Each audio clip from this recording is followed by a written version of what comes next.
ପିଲାମାନେ ପୃଥିବୀ ଓ ଆକାଶ ବିଷୟରେ ଆଲୋଚନା କରିବା। ସୂର୍ଯ୍ୟ ଚାରିପଟେ ବୁଧ, ଶୁକ୍ର, ପୃଥିବୀ, ମଙ୍ଗଳ, ବୃହସ୍ପତି, ଶନି, ୟୁରାନ୍ସ, ନେପଚ୍ୟୁନ୍ ଆଦି 8ଟି ଗ୍ରହ ଘୁରୁଅଛନ୍ତି। ସୂର୍ଯ୍ୟ ଏକ ତାରା ବା ନକ୍ଷତ୍ର।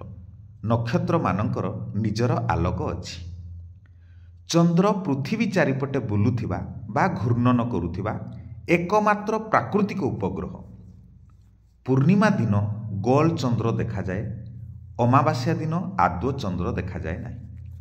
ପୃଥିବୀ ଭିତରେ 50ଟି ଚନ୍ଦ୍ର ରହିପାରିବେ, ଅର୍ଥାତ୍ ପୃଥିବୀ ଚନ୍ଦ୍ରଠାରୁ 50 ଗୁଣ ବଡ଼। ସୂର୍ଯ୍ୟ ପୃଥିବୀର 13 ଲକ୍ଷ ଗୁଣ ବଡ଼। ପୃଥିବୀର ଆବର୍ତ୍ତନ କାଳ 24 ଘଣ୍ଟା ଓ ପରିକ୍ରମଣ କାଳ 365 ଦିନ। ଚନ୍ଦ୍ରର ଆବର୍ତ୍ତନ କାଳ ଓ ପରିକ୍ରମଣ କାଳ ପ୍ରାୟ ସମାନ, ପାଖାପାଖି 28 ଦିନ। ଏବେ ବହି ଅଭ୍ୟାସ ପ୍ରଶ୍ନ ଉତ୍ତର ଆଲୋଚନା କରିବା। ପିଲାମାନେ 1 ନମ୍ବର କ, କେଉଁଟି ଗ୍ରହ?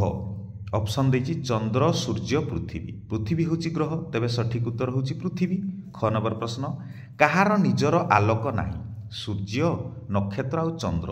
ତମେମାନେ ଜାଣିଛ ପିଲାମାନେ ଚନ୍ଦ୍ରର ନିଜର ଆଲୋକ ନାହିଁ। ଗ ନମ୍ବର, କାହାର ଆବର୍ତ୍ତନ କାଳ ସବୁଠାରୁ ବେଶୀ? ଉତ୍ତର ଦେଇଛି ସୂର୍ଯ୍ୟ, ଚନ୍ଦ୍ର, ପୃଥିବୀ। ଏମାନଙ୍କ ଭିତରୁ ଚନ୍ଦ୍ରର ଆବର୍ତ୍ତନ କାଳ ହେଉଛି ବେଶୀ, 28 ଦିନ। ଘ ନମ୍ବର, ପୃଥିବୀର ନିକଟତମ ଜ୍ୟୋତିଷ୍କ କିଏ? ଉତ୍ତର ହେବ ଚନ୍ଦ୍ର। 2 ନମ୍ବରକୁ ଯିବା ପିଲାମାନେ, ପାର୍ଥକ୍ୟ ଆଉ ସାମଞ୍ଜସ୍ୟ ଲେଖିବା। ସୂର୍ଯ୍ୟ ଚନ୍ଦ୍ର ମଧ୍ୟରେ ପାର୍ଥକ୍ୟ। ସୂର୍ଯ୍ୟ ହେଉଛି ଏକ ନକ୍ଷତ୍ର, ଚନ୍ଦ୍ର ହେଉଛି ଏକ ଉପଗ୍ରହ। ସୂର୍ଯ୍ୟର ଆବର୍ତ୍ତନ କାଳ 25 ଦିନ, ଚନ୍ଦ୍ରର ଆବର୍ତ୍ତନ କାଳ 28 ଦିନ। ସୂର୍ଯ୍ୟର ନିଜର ଆଲୋକ ଅଛି, ଚନ୍ଦ୍ରର ନିଜର ଆଲୋକ ନାହିଁ। ଏବେ ସାମଞ୍ଜସ୍ୟ ଲେଖିବା। ସୂର୍ଯ୍ୟ ଏହା ଏକ ଜ୍ୟୋତିଷ୍କ, ଚନ୍ଦ୍ର ମଧ୍ୟ ଏକ ଜ୍ୟୋତିଷ୍କ। ସୂର୍ଯ୍ୟର ମଧ୍ୟ ଓଜନ ଅଛି, ଚନ୍ଦ୍ରର ମଧ୍ୟ ଓଜନ ଅଛି। ଏବେ ସୂର୍ଯ୍ୟ ଆଉ ପୃଥିବୀ ମଧ୍ୟରେ ପାର୍ଥକ୍ୟ ଲେଖିବା। ସୂର୍ଯ୍ୟ ଏକ ନକ୍ଷତ୍ର, ପୃଥିବୀ ଏକ ଗ୍ରହ। ସୂର୍ଯ୍ୟର ନିଜର ଆଲୋକ ଅଛି, ପୃଥିବୀର ନିଜର ଆଲୋକ ନାହିଁ। ଏବେ ସାମଞ୍ଜସ୍ୟ ଲେଖିବା। ସୂର୍ଯ୍ୟ ଏକ ଜ୍ୟୋତିଷ୍କ, ପୃଥିବୀ ମଧ୍ୟ ଏକ ଜ୍ୟୋତିଷ୍କ। ସୂର୍ଯ୍ୟର ମାଧ୍ୟାକର୍ଷଣ ଶକ୍ତି ଅଛି, ପୃଥିବୀର ବି ମାଧ୍ୟାକର୍ଷଣ ଶକ୍ତି ଅଛି। ଏବେ ଚନ୍ଦ୍ର ଆଉ ପୃଥିବୀ ମଧ୍ୟରେ ପାର୍ଥକ୍ୟ ଲେଖିବା। ଚନ୍ଦ୍ର ଏକ ଉପଗ୍ରହ, ପୃଥିବୀ ଏକ ଗ୍ରହ। ଚନ୍ଦ୍ରର ପରିକ୍ରମଣ କାଳ 28 ଦିନ, ଆଉ ପୃଥିବୀର ପରିକ୍ରମଣ କାଳ ହେଉଛି 365 ଦିନ। ଏବେ ସାମଞ୍ଜସ୍ୟ ଲେଖିବା। ଚନ୍ଦ୍ରର ଓଜନ ଅଛି, ପୃଥିବୀର ମଧ୍ୟ ଓଜନ ଅଛି। ଚନ୍ଦ୍ରର ନିଜର ଆଲୋକ ନାହିଁ, ପୃଥିବୀର ମଧ୍ୟ ନିଜର ଆଲୋକ ନାହିଁ। ଆଶା କରୁଛି ପିଲାମାନେ ତମେମାନେ ଅତି ସହଜରେ ଏହାକୁ ବୁଝିପାରୁଥିବ। ବାରମ୍ବାର ଏହାକୁ ଲେଖି ଅଭ୍ୟାସ କରିବ। ଯେତିକି ଲେଖିବ ତୁମର ସେତିକି ମନେ ରହିବ। ଆଉ ପାଠ ହେଉଛି ଗୋଟେ ଅଭ୍ୟାସ। ପାଠ ଏକ କଠିନ କାର୍ଯ୍ୟ ନୁହେଁ ପିଲାମାନେ। ଏହାକୁ ଯେତିକି ଆମେ ଅଭ୍ୟାସ କରିବା ଆମର ସେତିକି ଅତି ସୁନ୍ଦର ଭାବରେ ମନେ ରହିବ। ଆଶା କରୁଛି ସାମଞ୍ଜସ୍ୟ ଆଉ ପାର୍ଥକ୍ୟ ତୁମେ ବୁଝିପାରିଥିବ। ପାର୍ଥକ୍ୟ ମାନେ କ'ଣ କ'ଣ ଅଲଗା ରହିଛି, ଆଉ ସାମଞ୍ଜସ୍ୟ କହିଲେ କ'ଣ କ'ଣ ସମାନତା ରହିଛି। ବୁଝିପାରିଲ ନା ପିଲାମାନେ? ପାର୍ଥକ୍ୟ ଆଉ ସାମଞ୍ଜସ୍ୟ କହିଲେ, ହଁ ଏଇ କଥାଟିକୁ ଧ୍ୟାନ ଦେବ। ପାର୍ଥକ୍ୟ କହିଲେ କ'ଣ କ'ଣ ଅଲଗା ରହିଛି। ଯେମିତି ଆମେ ସୂର୍ଯ୍ୟ ଆଉ ଚନ୍ଦ୍ର ଲେଖିଲା ବେଳେ ଲେଖୁଛେ ସୂର୍ଯ୍ୟ ଏକ ନକ୍ଷତ୍ର, ଚନ୍ଦ୍ର ଏକ ଉପଗ୍ରହ, ଏଇଟା ହେଉଛି ଗୋଟେ ପାର୍ଥକ୍ୟ। ସାମଞ୍ଜସ୍ୟ ଲେଖିଲା ବେଳେ ଆମେ କହୁଛୁ ସୂର୍ଯ୍ୟର ଓଜନ ଅଛି, ଚନ୍ଦ୍ରର ବି ଓଜନ ଅଛି, ତାହେଲେ ଏଇଟା ହେଉଛି ସାମଞ୍ଜସ୍ୟ। କହିଲେ ସମାନ ଗୁଣ ବା ସମାନ ଧର୍ମ, ସେଇଟାକୁ ଆମେ କହୁ ସାମଞ୍ଜସ୍ୟ। ଆଉ ଅଲଗା ଅଲଗା ଯାହା ଥାଏ ସେଇଟା ହେଲା ପାର୍ଥକ୍ୟ।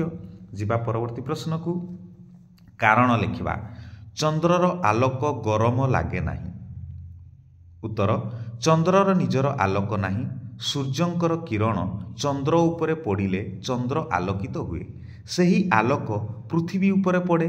ଏହି ଆଲୋକ ସୂର୍ଯ୍ୟଙ୍କର ପ୍ରତିଫଳିତ ରଶ୍ମି ହୋଇଥିବାରୁ ଚନ୍ଦ୍ରର ଆଲୋକ ଗରମ ଲାଗେ ନାହିଁ। ମନେ ରଖିବ ପିଲାମାନେ, କୌଣସି ପ୍ରତିଫଳିତ ରଶ୍ମି କେବେ ଗରମ ହୋଇନଥାଏ। ଖ ନମ୍ବର, ସୂର୍ଯ୍ୟର ନିକଟକୁ ଯିବା ସମ୍ଭବ ନୁହେଁ। କାରଣ ଲେଖିବା। ସୂର୍ଯ୍ୟ ଗ୍ୟାସୀୟ ପଦାର୍ଥରେ ଗଠିତ। ସୂର୍ଯ୍ୟ ପୃଷ୍ଠର ତାପମାତ୍ରା ପ୍ରାୟ 6000 ଡିଗ୍ରୀ ସେଲସିୟସ୍। ଏହାର ତାପମାତ୍ରାକୁ ଜୀବଜନ୍ତୁ ସହ୍ୟ କରିବା ସମ୍ଭବ ନୁହେଁ। ତେଣୁ ସୂର୍ଯ୍ୟର ନିକଟକୁ ଯିବା ସମ୍ଭବ ନୁହେଁ। ଗ ନମ୍ବର ପ୍ରଶ୍ନ, ପୃଥିବୀରେ ଜୀବଜଗତ ରହିଛି କାରଣ କ'ଣ? ପୃଥିବୀ ଏକ ଗ୍ରହ। ଏହି ଗ୍ରହର ପୃଷ୍ଠ ଅତିଶୟ ଗରମ କିମ୍ବା ଅତିଶୟ ଥଣ୍ଡା ନୁହେଁ। ପୃଥିବୀର ବାୟୁମଣ୍ଡଳରେ ଆବଶ୍ୟକ ପରିମାଣର ଅମ୍ଳଜାନ, ଯବକ୍ଷାରଜାନ ଓ ଅଙ୍ଗାରକାମ୍ଳ ରହିଛି।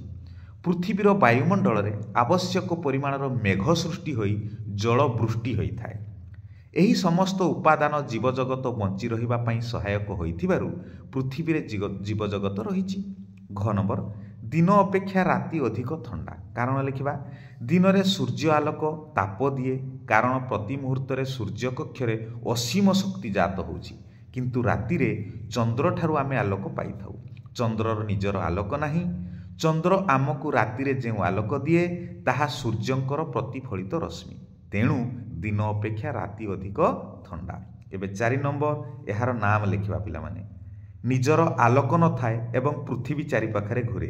ସିଏ କିଏ? ସିଏ ହେଉଛି ଚନ୍ଦ୍ର। ଗ୍ୟାସରେ ଗଠିତ ଏବଂ ପୃଥିବୀର ନିକଟତମ ଜ୍ୟୋତିଷ୍କ। ସିଏ କିଏ? ନା ସିଏ ହେଉଛି ସୂର୍ଯ୍ୟ। ଉତ୍ତର ଆକାଶର ଉଜ୍ଜଳ ତାରା ଏବଂ ଏହାକୁ ଲକ୍ଷ୍ୟ କରି ଦିଗ ଜାଣି ହୁଏ। ସିଏ କିଏ ରେ? ସିଏ ହେଉଛି ଧ୍ରୁବ ତାରା। ଯିବା ପରବର୍ତ୍ତୀ ପ୍ରଶ୍ନକୁ। କେଉଁଟି ଅଲଗା ଲେଖିବା? ଦେଇଛି ଚନ୍ଦ୍ର, ମଙ୍ଗଳ, ବୁଧ। କିଏ ଅଲଗା ପିଲାମାନେ? ଚନ୍ଦ୍ର ଅଲଗା, କାହିଁକି ନା ଚନ୍ଦ୍ର ହେଉଛି ଏକ ଉପଗ୍ରହ, ଅନ୍ୟ 2ଟି ଗ୍ରହ। ଖ ନମ୍ବର, କ୍ରତୁ, ପୁଲସ୍ତ୍ୟ, ଅରୁନ୍ଧତୀ। ଅଲଗା କିଏ? ଅରୁନ୍ଧତୀ, କାହିଁକି ସପ୍ତର୍ଷି ମଣ୍ଡଳରେ କ୍ରତୁ ଆଉ ପୁଲସ୍ତ୍ୟ ରହିଛନ୍ତି। ଗ ନମ୍ବର, ସୂର୍ଯ୍ୟ, ପୃଥିବୀ, ନେପଚୁନ। ଅଲଗା କିଏ? ସୂର୍ଯ୍ୟ। ସୂର୍ଯ୍ୟ ଏକ ନକ୍ଷତ୍ର। ଘ ନମ୍ବର, ବୃହସ୍ପତି, ମଙ୍ଗଳ, କ୍ରତୁ। ଅଲଗା କିଏ? କ୍ରତୁ। ଅ ନମ୍ବର, ସୂର୍ଯ୍ୟ, ଧ୍ରୁବତାରା, ଚନ୍ଦ୍ର। ଅଲଗା କିଏ? ଚନ୍ଦ୍ର।